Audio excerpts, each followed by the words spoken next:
রাষ্ট্রপতির বিরুদ্ধে ফৌজদারি মামলা করা যায় না বললেন স্বরাষ্ট্রমন্ত্রী। শাহাবুদ্দিন চুপ্পুকে সেফ এক্সিট দিতে চায় বিএনপি বললেন আক্তার হোসেন। সোহরাওয়ার্দী উদ্যানের রাজীব শাহের গড়ে তোলা মসজিদ উচ্ছেদ। খালে গোসলে নেমে তলিয়ে গেলেন স্বামী, বাঁচাতে গিয়ে স্ত্রীরও মৃত্যু। রিলস বানাতে গিয়ে ক্যামেরাম্যানকে 3 বোনের বিয়ে। কোক স্টুডিও বাংলায় ঈশান সুনিধির পাতার বাঁশুরি। আমি তিশা, আপনারা দেখছেন টাইমস ফ্ল্যাশ।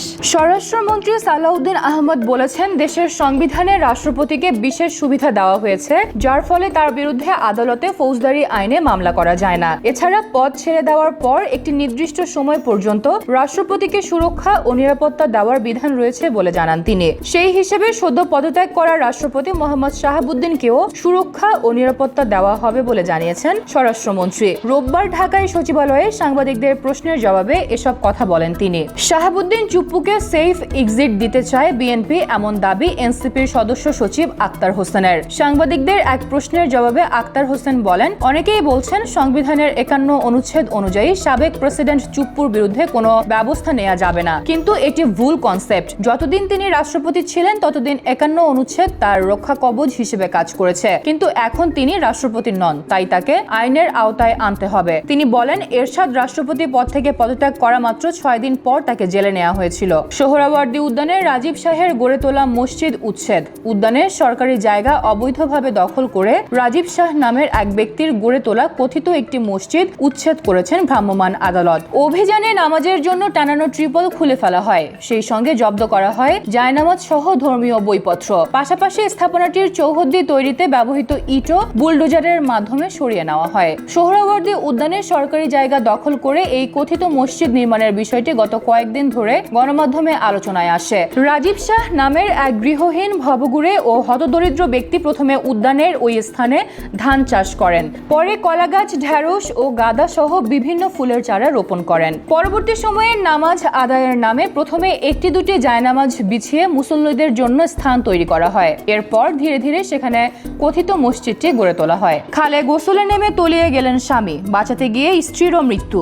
নওগাঁর বদলগাছিতে আধাইপুর ইউনিয়নের কার্তিকাহার গ্রামে এ ঘটনা ঘটে। বিকেলে স্ত্রীকে নিয়ে কার্তিকাহার গ্রামে শ্বশুর বাড়িতে বেড়াতে আসেন নূর ইসলাম। আজ বেলা 1টার দিকে কার্তিকাহার গ্রামের পাশ দিয়ে যাওয়া একটি খালে গোসল করতে নামেন নূর ইসলাম। এ সময় খালের তীরে দাঁড়িয়েছিলেন স্ত্রী সুমাইয়া। হঠাৎ নূর ইসলাম খালের পানিতে তলিয়ে যান। এক পর্যায়ে তাকে উদ্ধার করতে খালে নামেন সুমাইয়া। এরপর সুমাইয়াও খালের পানিতে নিখোঁজ হন। ঘটনা টের পাওয়ার পর স্থানীয় লোকজন উদ্ধার অভিযান শুরু করেন। ডুবে যাওয়ার প্রায় আধা ঘন্টা পর দুজনকে উদ্ধার করা হয়। উদ্ধারের পর তাদের বদলগাছি উপজেলা স্বাস্থ্য কমপ্লেক্সে নেওয়া হলে কর্তব্যরত চিকিৎসক তাদের মৃত ঘোষণা করেন।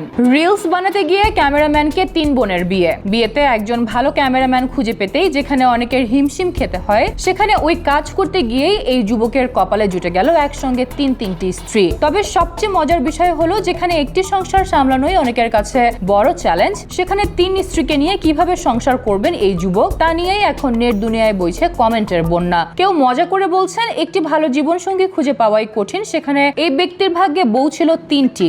ভারতের উত্তরপ্রদেশের অমরোহা জেলায় গেল 17 জুলাই স্থানীয় একটি মন্দিরে হিন্দু রীতি মেনে সরোজ, সাবিত্রী ও সন্তোষ 3 বোন একসঙ্গে বিয়ে করেন বিকাশকে। ভাইরাল হওয়া ভিডিওতে দেখা যায় শাড়ি ও ঘোমটা পরে বরের পাশে বসে আছেন 3 বোন। এরপর অগ্নিকে সাক্ষী রেখে সম্পন্ন হয় 7 পা ঘোরার রীতিও। কোক স্টুডিও বাংলায় মাসার গানটি ফ্লপ করার পর এবার এলো নতুন গান।